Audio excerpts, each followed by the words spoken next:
most of us who are not athletes or in combat, we have gotten what we've gotten in life by articulating ideas and having things happen through talking. So I hear all the time, if we could just talk, she won't talk to me. How can I fix this if we can't talk? We can't be in the same room together, because they really think that's the answer. Today, we are discussing when your wife wants a divorce and you didn't see it coming. It's the gut punch moment that no man wants to face. The day your wife tells you that she's done and you never saw it coming. And most men react by chasing, pleading, arguing. But that's exactly what pushes her further away. And so in today's powerful conversation with my new friend, Tim Wade, welcome, Tim. Good to see you, Karen. Glad to be here. Yeah, glad to have you. So Tim is a transformational men's coach with over 25 years experience, and he reveals how to pull your marriage back from the brink through the unexpected power of personal transformation. So we're going to be talking today about why fixing her won't work, why getting vulnerable is important, why men need a community, how to shift out of fear and desperation to calm, grounded confidence, and more. So if you're staring at what you feel is the wreckage of your marriage, wondering what happened, this episode is a lifeline and a wake-up call, and for you. You can read more about Tim and the episode in the show notes, but we're going to dive right in. Tim, I'm so excited for today's conversation. Oh, me too. This is great. Juicy. Yeah. Yeah. And so just that of course I have men and women tuning in, and I could imagine some of the women going, and how did he not see it coming? And the guys going, yeah, it was a gut punch. Like I was clueless. I had no idea. So from your side, tell us a little bit about how that happens. Well, I was amongst probably the majority in that I didn't see it coming either. I was blindsided, and in retrospect, I can see, oh, I guess there were clues, but at the time, no. Why would that be the case? I'm a pretty smart person, I think, and you would think that I would know what was going on. In fact, I was already a coach. I was a business coach, so I had training in psychology and coaching, and of all people, I should know what's going on. And I think two things are happening at once most of the time. One is that the spouse, the wife in that situation, has been trying to tell their husband. They've been trying. And the man has not, it's not that he hasn't been listening, but it's like there's whispering in another language he doesn't understand. And so it just kind of goes over. And the man's focus a lot of times is, okay, maybe things aren't great right now, but just hand to the plow, just keep going, head down, we'll get through this, just plow forward.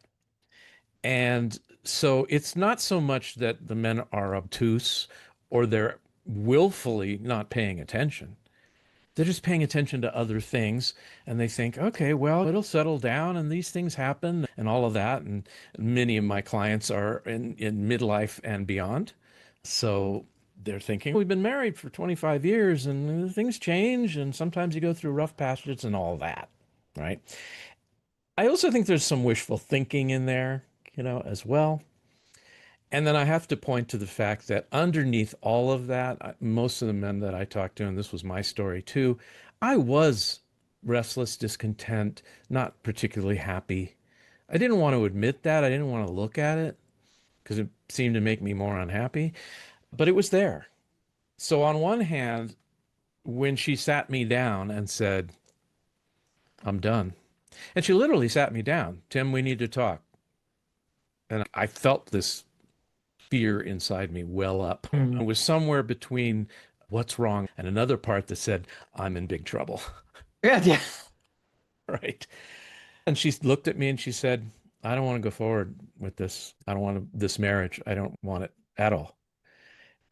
And Wow. I made all the mistakes almost immediately. Oh, wait. Can we do couples counseling? And she looked at me and said, Tim, We've done couples counseling. It didn't help. It made things worse, in fact. Mm. I was like, oh, but, and then she got up and she walked out of the room, and I just sat there sort of staring. And I actually heard her on the phone with her mother. And she said, well, I guess he's not too upset because he's just sitting there staring at the wall. She didn't even realize that I was just in total shock.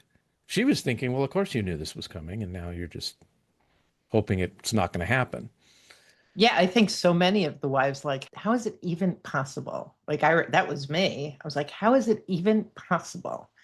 Three marriage counselors, how many arguments, how many I can't do this anymore. How is it possible that you're surprised? Absolutely. And so I've asked women, I've talked to quite a number of women who've gone through this as well from the other side. And I said, well, what did you say, or how did you communicate it? And most of what they said is they were communicating emotions a lot, which makes Mm. sense. And for many men that I work with, and I work with professionals, I work with doctors and lawyers and IT people and engineers and all that. And they're like, emotions? We don't speak that language. No, what on earth is that? How quaint. Right? So that was part of it, was just like, okay, when your wife says, I'm not happy, you're like, okay, well, let's go on vacation. Let's change something and make you happy. All right. And the other thing is that one woman in particular said something that may be a little bit indicative, which is she said, well, I hinted. And there is a lot of that. So I think that's an important piece because there are those of us who were pretty darn direct and Mhm. communicative, but maybe talking a language that husbands didn't understand, the language of emotions. And we'll get into that in a minute. And then I've had so many clients where I talk about their communication and then they communicate, and I'm like, well, that's passive aggressive, that you're actually not saying what you want to say. So just really poor communication where you think you're being crystal clear and you're being as murky as a mucky pond. Yeah, absolutely. So I said to that woman, I said, you hinted. How did that work? She goes, well, it didn't work very well at all. Yeah. And I'm like, you think? So yeah, there's definitely a, kind of this thing going on Yep. with the communication, Yep. right? And what you were just saying about there are women who are direct. My ex-wife was very direct, and even so, I missed the cues, or at least I missed the reality. It was like, okay, I know things are not that great, and she's unhappy and all that, but it wasn't, and we're going to get divorced. We were married for Right. 27 years. We had two children, 10 and 12. So it just didn't seem like in the cards for us. And yet, yeah. So I now, in retrospect, appreciate that at least she did sit me down and say, okay, this is it. And not sort of, well, I'm just going to take some time. Because that's what I also, men tell me. Well, what she said was, I need some space. That's like the classic thing that they hear. Not, I want a divorce. They're usually not at that point yet. So that's just, I want some time. I want some space. 100%. Yeah. My first thing to my ex-husband was, I'm a child of divorce. I don't want a divorce. Hmm. But this is so bad. And we've tried so many things that, and he was one of his way of dealing with it was like nonstop talking, begging, berating, belittling, begging more. Like, so it was like I couldn't breathe. I felt so suffocated. So I was like, let's just have some space so I can just get back into my prefrontal cortex and actually think. Yes. Yeah, and so many of my female clients have asked for the same thing. It's like I don't know what else to do. And what does that sound like to a husband? Space. What is this space thing that you're asking for? Exactly. It's like, what on earth? What do you mean? Should I back up a little bit, or what are you talking about? And so they come to me and go, what does she mean when she says, or I need space, I need time? And I usually tell them, I said, she needs space, emotional space more than anything. Yeah. It's not that she's moving out immediately. Some do, but in general, it's just you need to back off emotionally. What you just said about suffocating. I'll tell them, I say, she has been feeling for quite a long time that she's drowning. And the things you're doing now are like pushing her head underwater, is how it feels to her. Well done. Yeah, Exactly. exactly. And they're like, oh. Well, I don't want to do that. I said, I know you don't, but you're in panic mode. You're in free fall and your hair's on fire. So this is damage control. Like I said, I did all the same things. I begged and I pleaded and I promised and I pouted and walked around like a wounded puppy. And maybe if I show her how hurt I am, that's one of the things that, kind of That'll thing. be really Because that's attractive and so attractive. Yes, exactly. All the and needing. magnetic. Yes, all the neediness and insecurity, so attractive. And so it is absolutely counterintuitive to our fight or flight limbic system to actually become calmer, more self-reliant and self-sustained, giving the space that's needed to be given without infringing on that. And then what you said about the talking about your ex-husband, what I think is good to understand is that men, and we're always talking in generalities, but men live a lot on the left side of their head, on the left brain, which is where the language center is. And most of us who are not athletes or in combat, we have gotten what we've gotten in life by articulating ideas and having things happen through talking. So I hear all the time, if we could just talk, she won't talk to me. How can I fix this if we can't talk? We can't be in the same room together because they really think that's the answer. And I think that you're saying something really important, which is that calming down, stepping back, becoming self reliant. My sense is that is so scary because it's like I'm letting her slip away. Absolutely. 100%. That this will just, they think that what they're doing will keep her close.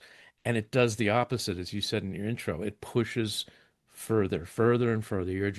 And all you're doing is, I say to my guys, you are reinforcing what she believes, which is this doesn't work and I don't want it.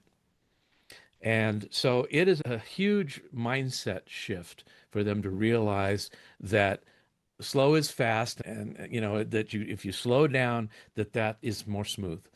So slow down, take deep breaths, back off, let her. And the way I approach it is she's a sovereign human being, separate from you, who can make her own decisions. And if you really care for her, this is an act of love to back off and give her space. And that's the conclusion I came to. Everything I do with my clients, I've gone through. I've done all the mistakes and done all the right things as well. And there was I can still remember the turning point, the moment it happened. And I was in complete free fall, everything awful, horrible, miserable, pleading, begging, and I'm sleeping. We're still in the same house, but we're separated. I'm sleeping in the guest room, and I'm sitting up, and it's 2 in the morning, and I've got all the horror movies playing in my head, Yep. and I'm talking to myself, and what I describe it as, I had the real conversation with myself. Like I calmed down enough, and I was journaling as well, which is another way I talk to myself. And I said to myself, hey, my wiser adult part said, what are you doing? Like, how do you think this is going to turn out? And I was like, I don't know. I just got to stop it. I got to stop what's going on. In other words, I got to stem the hemorrhaging, is how it Yeah. felt. And what came back to me was, so you say you love her. Yes, I do. I love her desperately and deeply and in every way. Really? That was the answer. Really? Then why can't you give her what she's asking for? I didn't have an answer because I'm afraid. Yeah, Wow. I'm afraid. And so what came up for me was you have two choices, Tim. You can either keep doing what you're doing, which isn't working, and hold on with that death grip, and it will end badly. Or you could open your hand Mm. and say, not I let you go, but I'm letting go of you. And there's a difference. I let you go still it has the idea like you have any agency here. Or it's a lot like if you don't let go, you'll be holding onto the bumper and dragged down the street. Yep. Yep. She's going. As it stands right now, she's going. You don't have the power to keep her. This is not Peter Pumpkin Eater and you're going to put her in a pumpkin shell. You don't have the power.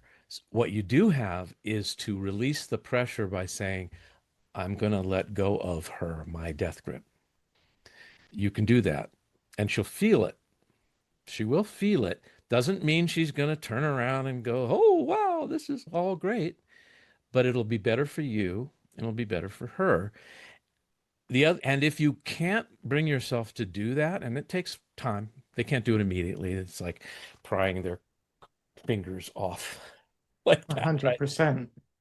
I said, if you can't do that, I said this to myself, it was pretty harsh, then give up this nonsense that you love her so much. Get real. You need her. You want her. You may be addicted to her. You don't want to be in pain. You're afraid of what the future holds. But love? No. Come on. You're kidding yourself. I really talked to myself that way because I needed it. Yeah, you're a tough cookie. Yeah. And So I don't expect, by the way, other people to do that. I just, for my own training and who I am and all that, I was able to get to that position myself without somebody telling me that. And I'm glad. And we still got divorced, by the way. So what it didn't fix what I thought needed to be fixed. What it changed was how I felt about things and how I could operate in the situation. So I want to talk a little bit about that concept of surrendering, because guys are so wired to fix it, right? Now that I realize there's a problem, please stay still and let me fix it. And that concept of surrender, that's my word, not yours, but there's such a sense of failure and giving up that it's drenched in, even though what I hear you saying is it was actually the only path to anything that could happen good for either of you. So let's talk a little bit about that. That's a perfect word, and I do use it now. I wouldn't have used it back then, but it is an acceptance and a surrender.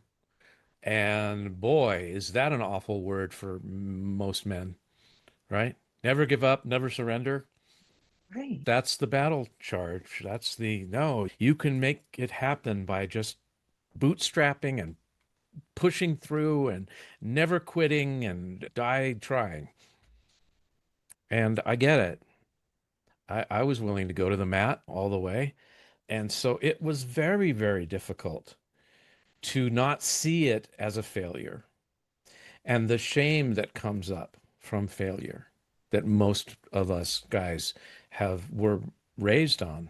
You know, you got to win the game, you got to hit the home run, you got to make the money, climb the ladder. Everything is based on do not fail. Yeah. Yeah. And this is a huge, huge personal failure. And that brings us back to this topic of the foreign language of Mhm. emotions. And so I'm going to take a quick sponsor break. And I want to talk when we get back about that, the fact that men are raised in a way where their Crayola box of emotions is barely 8, while women have like 64 plus. And I think that that's a key piece for us to look at. Right. Good.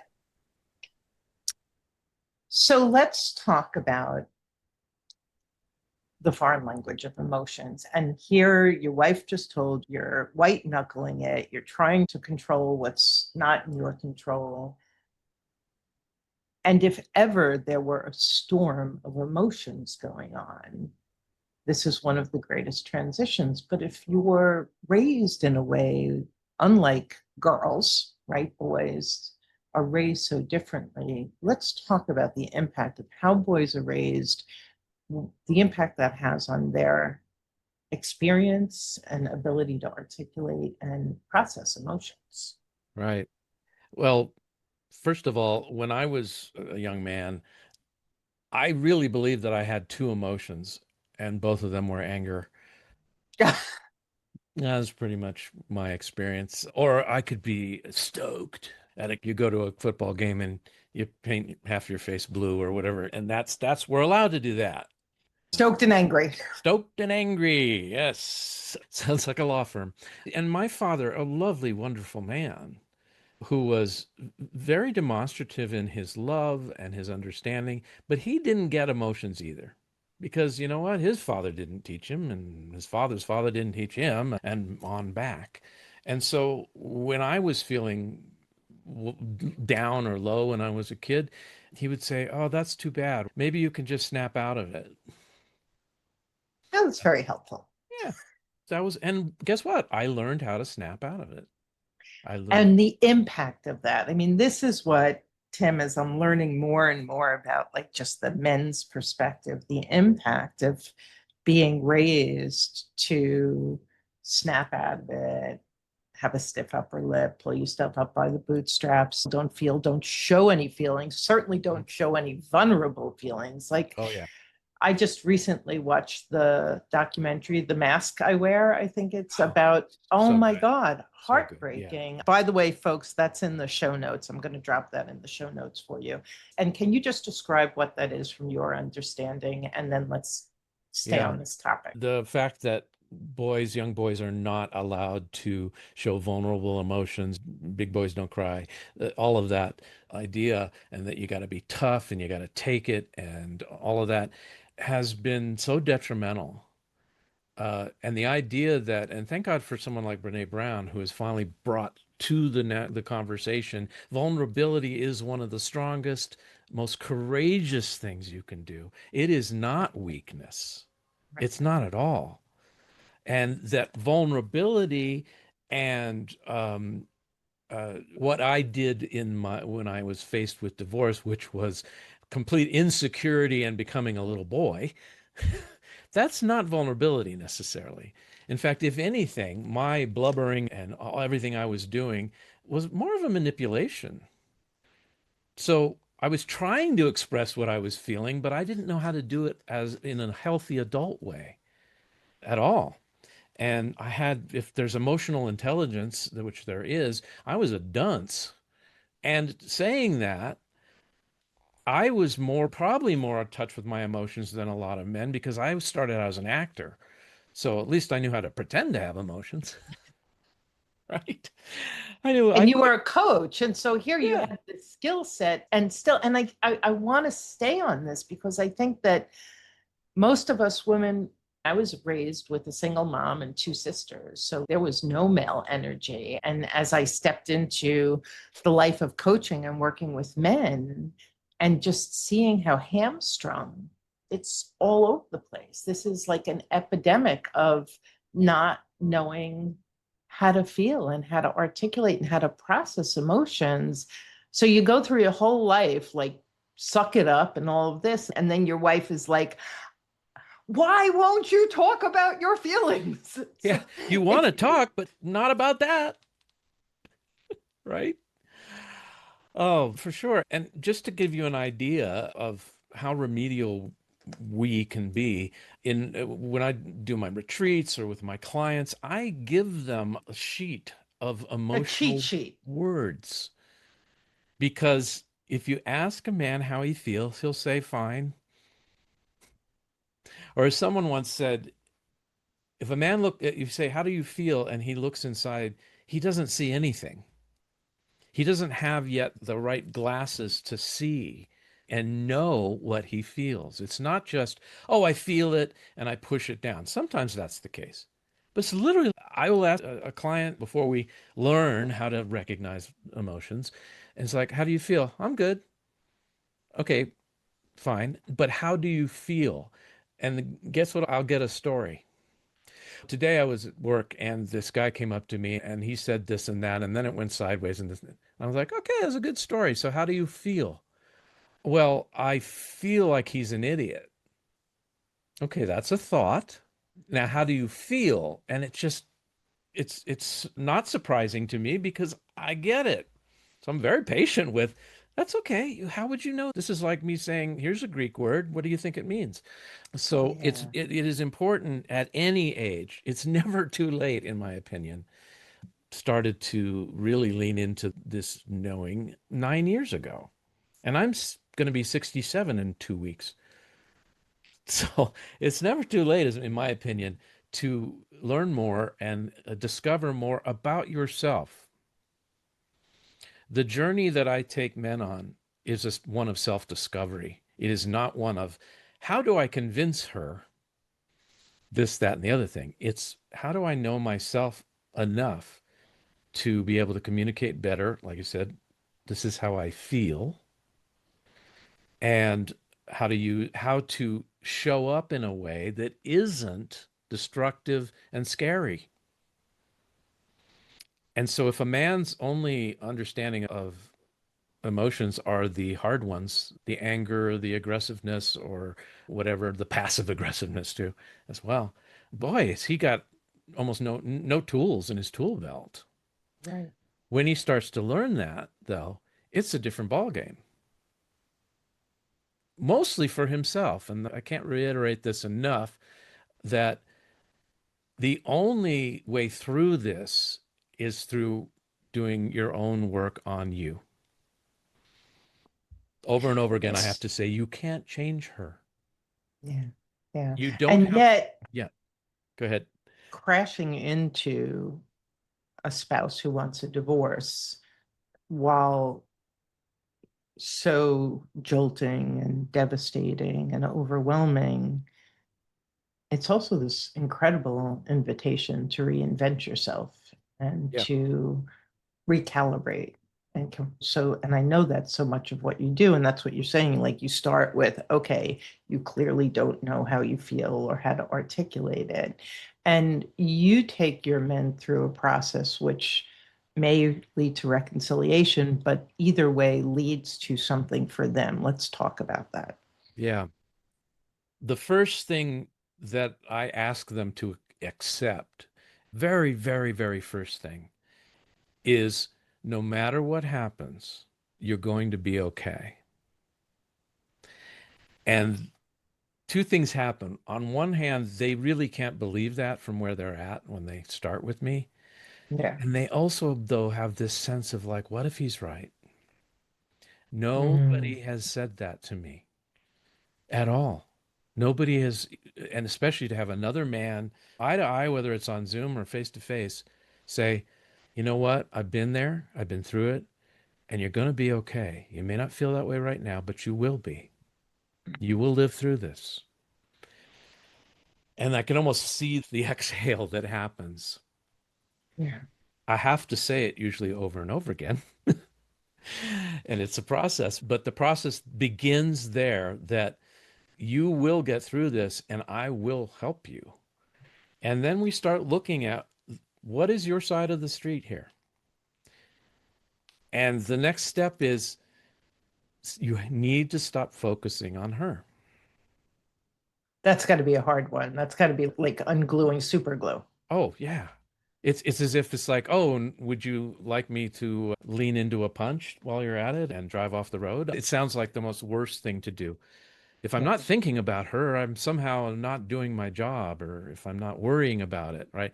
Because worry is the biggest lie that our brain tells us that we're actually getting something done, you know? Right. And it's like it produces nothing but anxiety.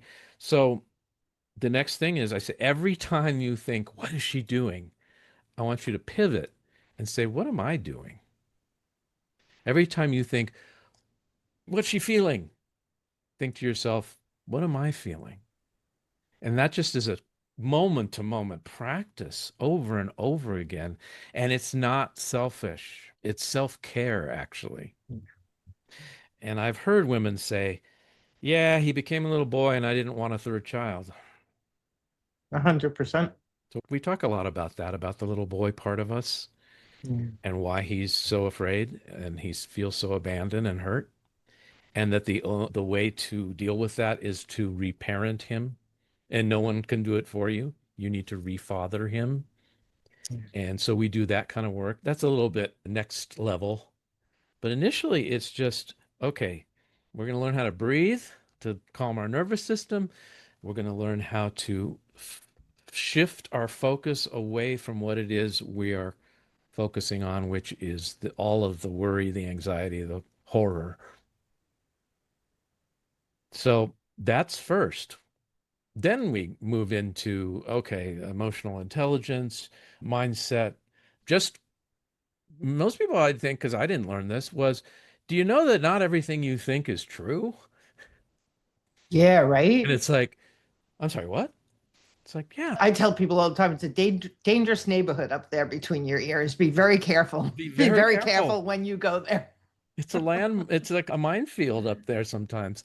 And so questioning your thoughts. So we talk about how to go from being in and your thoughts and captive by them to being the observer outside of them. And that's a big shift that nobody ever said. There's an observer self that can notice what you're thinking. Well, who's that? Who's doing the noticing? It's Mm. you. It's your higher self, your wiser mind. Are you a fan of Michael Singer? Absolutely. 100%. Yeah, The I, Untethered Soul. It's oh, like I've yes. listened to and read that book so many times. It Me too. it it makes you chuckle as if Michael has been living inside your head for all of these years. Going, how did you know that? Yes, absolutely. Yes, I use it as sort of like a devotional. I'll just open to a section and read it in the morning Yeah, sometimes because it beautiful. brings me back to reality. And I'll put that book in the show notes for you folks as well. So this is great. You're guiding them through this path, starting to develop some vocabulary, some understanding, beginning to I always say that before you do this work, it's like the tail wagging the dog, right? It's like your thoughts are running you all over the place. You're All the jumping time. on the back of a wild stallion. You're off and running. You're like gritting your teeth. Your shoulders are kissing your earlobes, and nothing's changed. But there you are in your head, like in Yeah. some other chaotic place.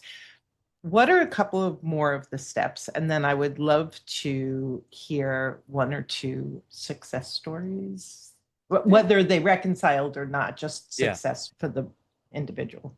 So another step is non-resistance. Another really hard one. But resistance causes more resistance. When you are judgmental and angry and think this other person has to change in order to make you happy, when you have that going on, whether you say it or not, this is one of the things I say, there's a lot of things I'm going to tell you that aren't true, but they're useful. And one of them is everybody knows everything. Just assume that. In other words, all I said was dot dot dot. It's like, no, it's like you have a readout here, a little ticker tape, and it's telling her, I think you're wrong and you're bad and you're being awful. Where you're saying, oh, I love you so much, or whatever you're saying. So you have to assume that on some level, she knows what you're feeling and thinking, like beyond the surface. Now, is that 100% scientifically true? No. Is it useful? Absolutely. And so I I ask them to remove two things, judgment and agenda. Judgment says you're bad and you're wrong. She knows that. And guess how attractive that is? Would you want to be partnered with someone who just thinks you're awful and acting horribly? Yeah, yeah. Oh, come on, give me a hug. Yeah. Yeah, I love that. And then agenda is here's how you have to change. In my humble opinion, here's how you have to change to suit me, to be a good person, whatever it is. And interestingly enough, I do you know Dr. Terry Real? I don't know if you know his work. Yeah. Yes. So I took Yes. a He's class from, amazing. oh, incredible. I took a class called The Relational Brain with him and learned that in the brain chemistry, and I'm a brain nerd, I love all that kind of stuff. When you have judgment of someone else, it triggers something emotionally in them. And what it triggers is the fight or flight. And in particularly, it triggers flight, believe it or not. If someone is judgmental, I don't like you, I don't think you're good, all of this, the reaction is, yeah, I don't need to be near you or around you. Yeah. Agenda, conversely, triggers fight. Oh, you think you're going to try to change me? You think yeah? Really? You think so? Dig in. If you've ever tried to convince someone who has a dearly held belief of something that's opposite, Oh, even yeah, even with facts and figures and pictures and anything, they tend, because of the cognitive dissonance, they'll put up their dukes, they'll dig in their heels and say, "No, I believe it more." Right? 100%. Yeah. So that's why one of the things we work on is remove the judgment. They're not being bad. And here's a big one. Believe it or not, no matter how it feels, they're not doing this to you, Mm, what they're doing it for themselves. mm. They are in pain. So teach my guys, see beyond the words, see beyond the nasty face, the rolled eyes, or whatever. What's the pain underneath? Because that's how you enter compassion and empathy. So just know that this was not an easy decision for her. She didn't just flippantly go one day, "Hey, I think I'll divorce my husband. That'll be fun. I think I'll leave my family broken." Yeah, good. Nobody thinks that. Nobody stands at the altar and says, "Hey, in about 22 years, let's get divorced because that'll be good." No, this is awful for both of you. Yeah. Not only that, and this is somewhat anecdotal, but it seems to bear true, is when I talk to women about this, most women start to go through this process of separation 2 years before they actually say it to their husband. 18 months to 2 years.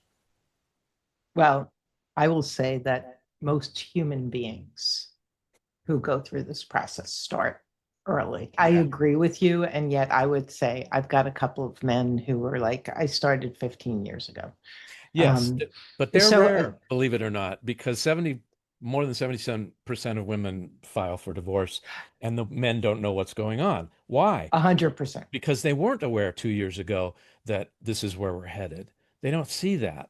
Whereas many of the women, I'd say, yeah, I wasn't ready to divorce, but I knew that this was a bad road. And I started kind of taking the temperature of the relationship like every day.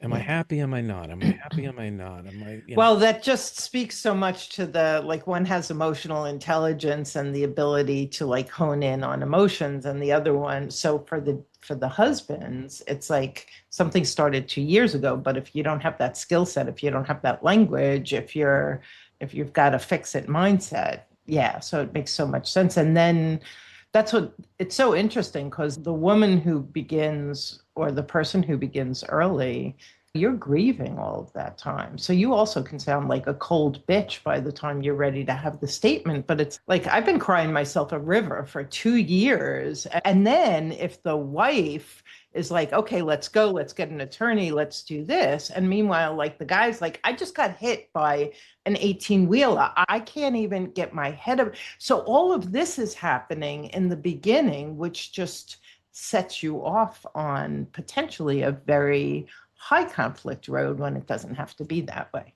absolutely. And I know I asked my wife, Why does this not seem to affect you? I mean, this is killing me, and you seem to be okay." And she literally said, "I've cried all the tears I can cry, Tim. I'm done. I'm done crying." Yeah. Yeah. Oh my God.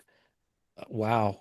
And she, like I said, she's a very direct person. So when I asked her, "But why? Why?" And she said, "You've been acting like a little boy, and I don't want to sleep with a little boy."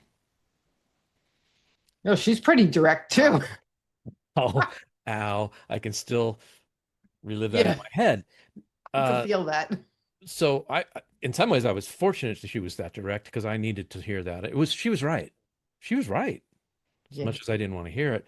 But what I try to teach the men is this has been agonizing for her, and you just got invited to this horrible party, and you're going through what she's been going through for quite a while now, Yeah.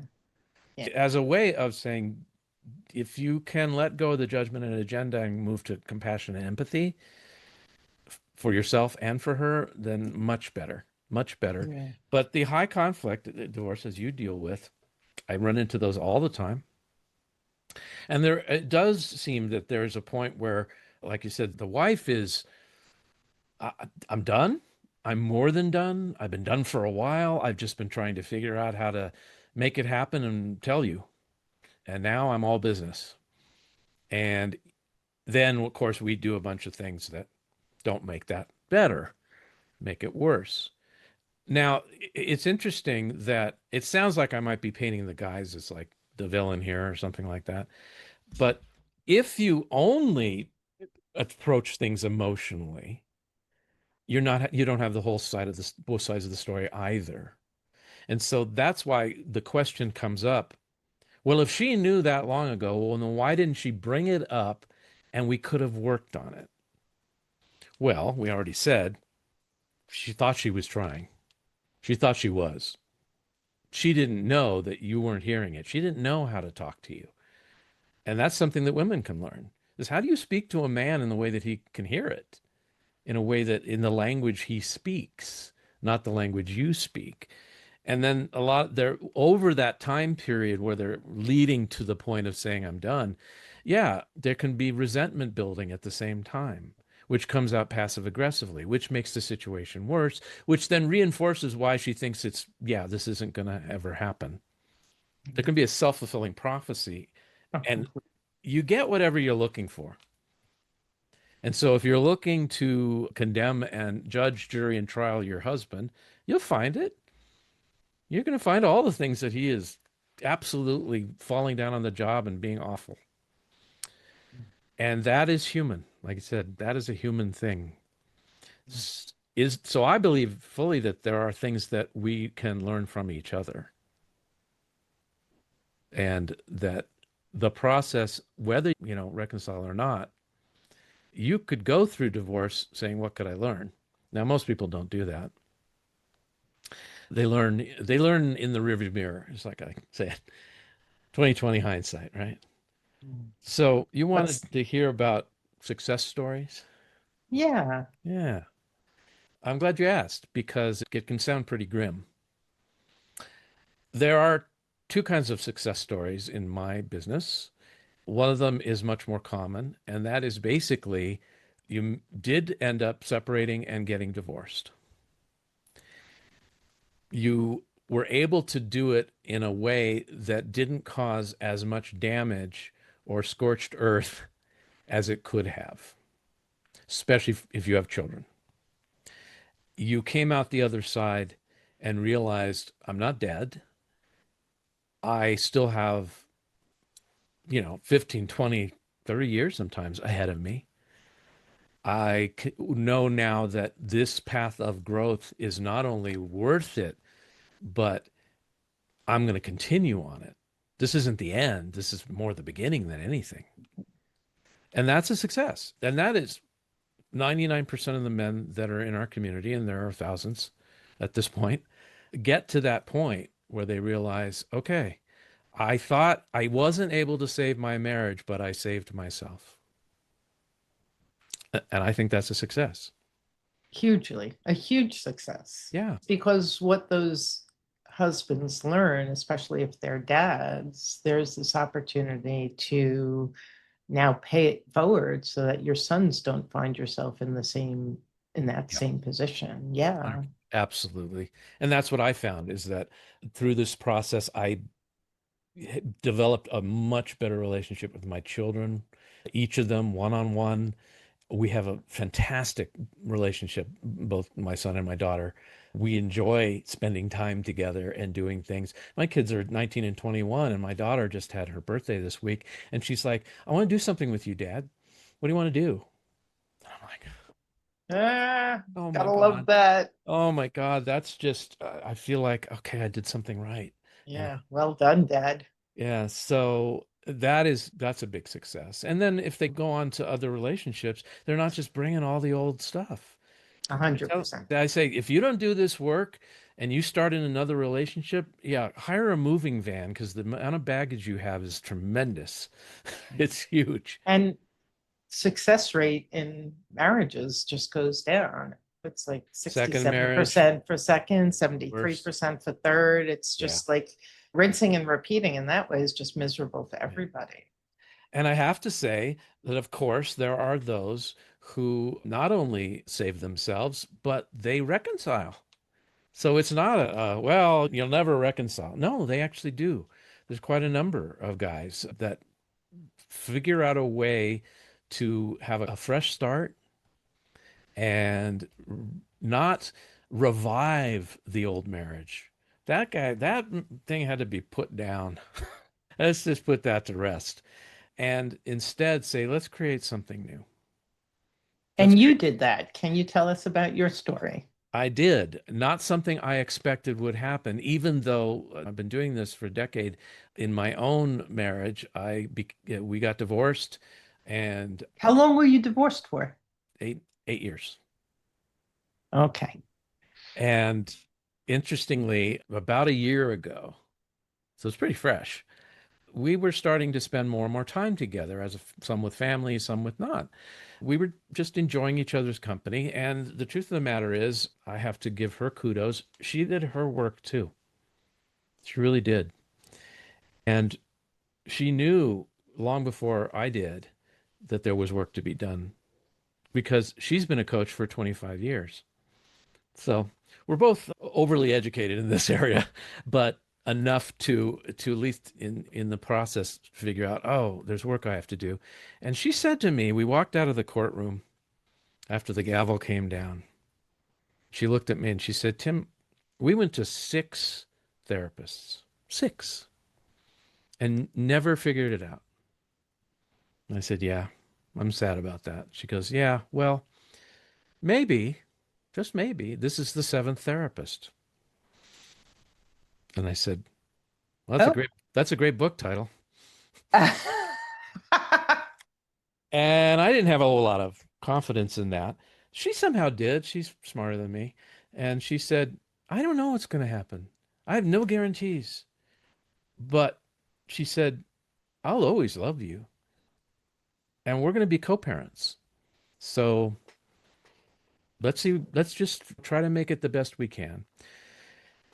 And then 8 years, we dated other people. We were doing other things. I was very, very happy. So was she, which is part of it. We were able to be happy, relatively whole people reuniting and recoupling with a totally different way of being. How old were you when you first met each other? She was 22 and I was 30, so I'm 8 years older than her. Maybe that's why it took 8 years. Yeah. And a year ago, Yeah. you made the commitment to each other again. Yeah. We said, I think we could do this. I think we could give this a try. And we slow walked it. We're still slow walking it. I still live in my own house. She still lives in her own house. We haven't just because we didn't want it to be this, oh, this is good. So let's just do it quick because we've done too much of that. We've done too much of the just sweep the things under the rug. So instead, it started with she'd call me and say, what are you doing tonight? And I'd say, nothing. Want to come do nothing with me? Yeah, I would like that. Well, come over. We'll make dinner. Okay. And it wasn't big romantic gestures or second honeymoons or, cruises or trips. It was just let's eat dinner together and enjoy each other's company. So you guys like really rebuilt trust, liking each other, seeing each other, hearing each other, respecting each other. Like all of that was just rebuilt over 8 years. Yeah, it took time. Yeah. My business partner said, so this 8 year reconciliation plan, it's not going to sell real well. It's not a good marketing approach. No, it's just, I said, hey, we're slow. We're slow and stubborn and whatever. And what had to happen happened. So both of us are delighted about it in that neither of us were pushing for this or expecting or counting on it. It's just been a sudden gift. And it's the gift of doing, what I needed to do on my own was to become for her a safe harbor. Mm. What And a beautiful story, Tim. it's a bit of a Cinderella story, it's kind of Yeah. How so. did you introduce her? My ex? Like, is that Yes, she's my ex or my former ex. my former Well, ex? girlfriend just seems kind of weird at our Yeah. age. We've been through too much to be the girlfriend. Yeah, exactly. That's very funny. Okay, we have to wrap up. I'd love to keep chatting, but we can't. So you have a community of men, and tell us about the website, the community of men, so that folks can reach out to you. Okay. Yeah, the website is timwadecoaching.com. So timwadecoaching.com. That's where you can get a hold of me and be introduced to, as the years have progressed, we do 3 live retreats with men every year. We have an online course called How to Diffuse the Divorce Bomb.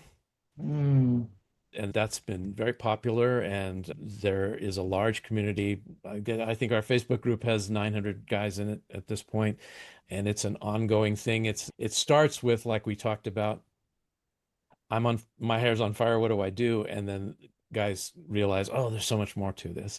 So that's a beautiful. great support. And we have other group programs and one-on-one coaching, all sorts of things. But that's where to go. You can find more about it. Beautiful. So if someone were looking for a free dip their toe in the water, is it the group or is there some other gift or giveaway that you tend to offer that we could put in the show notes? Sure. One thing is that our online course you can take the first 3 lessons in the course free. That's diffuse the divorce bomb. Yeah, it's how to diffuse, it's how to diffuse the divorcebomb.com. Okay. And Well, diffuse is that's in the spelled, show notes too, and folks. diffuse is spelled Defuse. I know that's funny, but a lot of people say, oh, you spelled it wrong. It's like, no, it's like remove the fuse, not diffuse. It's 2 different things.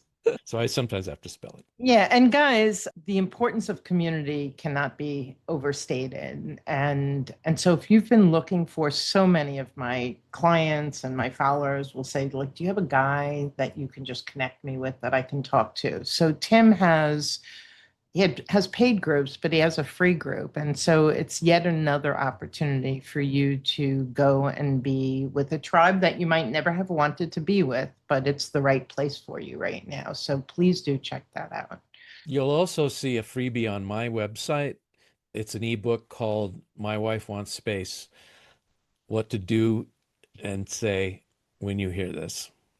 So that's there That's right on the front page. You'll see it.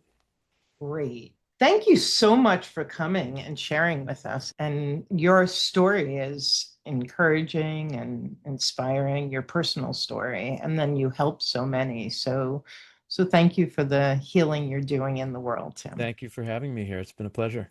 Yeah, right back at you. We'll be back again real soon. You guys have a great day.